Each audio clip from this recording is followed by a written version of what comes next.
चलिए, तो ये रही सलाह आपके लिए हाइकल पर। और इसी के बीच में सीधे रुख कर लेते हैं प्रेस कॉन्फ्रेंस का। जीएसटी अनाउंसमेंट्स की जो डिटेल्स आई हैं उसके बाद अब FM press conference regularise it, meaning those who paid it have paid it, those who have not paid it will not go to recover from them.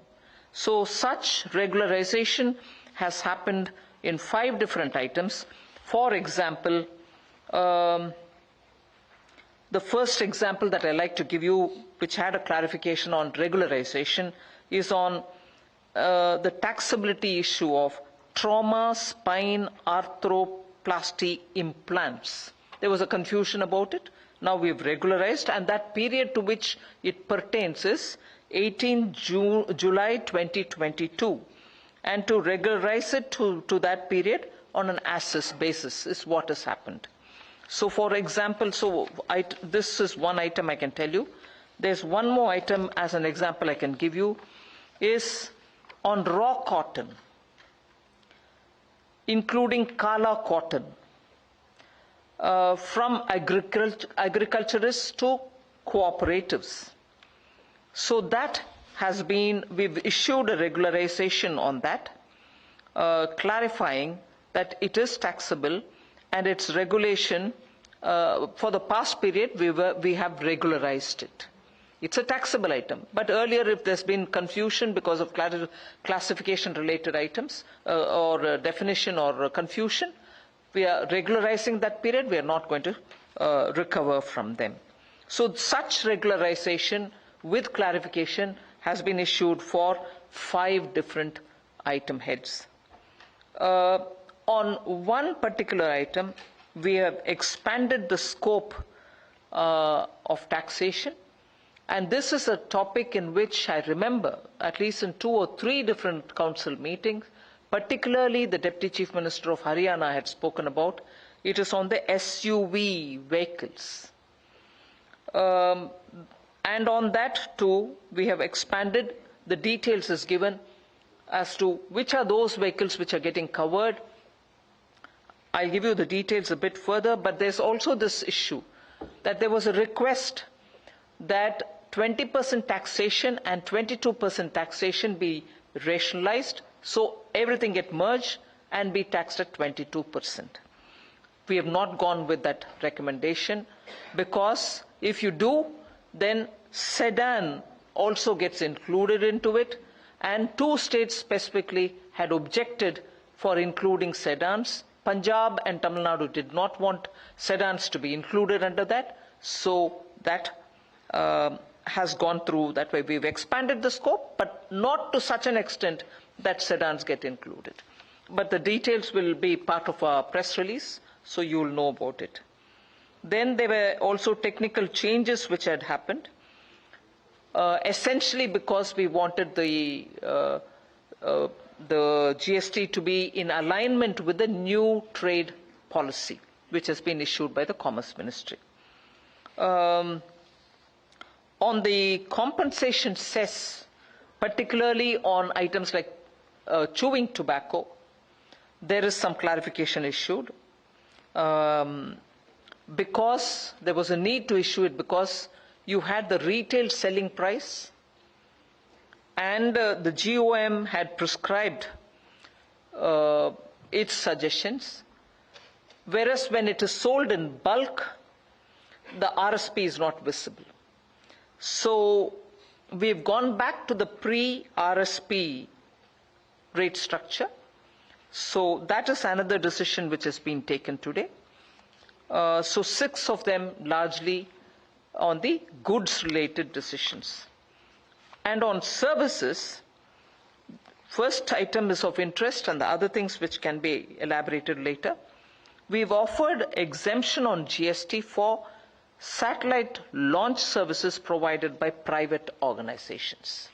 Satellite launch services which are being provided by private organization, they shall not be levied GST. There are a few more on the services also. I can see one item which will be of great interest for you. On the taxability of food or beverages served in cinema hall. I would like Revenue Secretary to elaborate on it a bit later. So on the services, there is a set of decisions of which one of them will be attractive, but I'll let you know about the others as well. On the GOM, recommendation particularly on casinos, race courses and online gaming. Something on which the GST Council had formed a GOM in October of 2020, and since then this has gone round, second round of GOMs, the same GOM went through the whole matter again for the second time. The report was submitted. A lot of stakeholders met the Chief Minister of Meghalaya who headed this, who was the convener of this group. But today I'm happy to say that we've arrived at decisions. And the decisions are, one, there will be some amendment to the GST law to include online gaming also in it. And simply put, you can of course seek clarification when you ask questions. Simply put, online gaming, horse racing and casinos will be taxed. They will be taxed at 28%, each one, and they will be taxed on full face value. There can be greater explanations and details given by Secretary and the board members, even as you ask questions. Then there was a decision also taken on the GST Appellate Tribunal, that is on appointment and conditions of services and so on. So states have given, most states have given their request for where these benches will have to be present, and also on the selection there was a lot of clarification provided. So decision has been taken on that as well. Other clarifications which are also issued on various other details, which the press release will also tell you. If there is any question that you want to ask, you can further ask on it. There was a complete presentation done also on the IT system reforms. So largely, these are the decisions. And on the compensation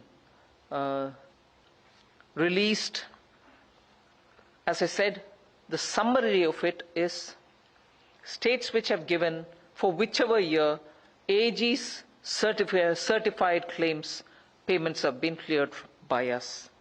But there are some states for whom still a lot of, or more than 1 year's AG certificates are still due, for whom we'll wait for the reports to come, and as and when it comes, we clear it. This has also been said in the council itself. So this is largely what it is. I'll leave it to you for the questions. Fine. 100. Shashir.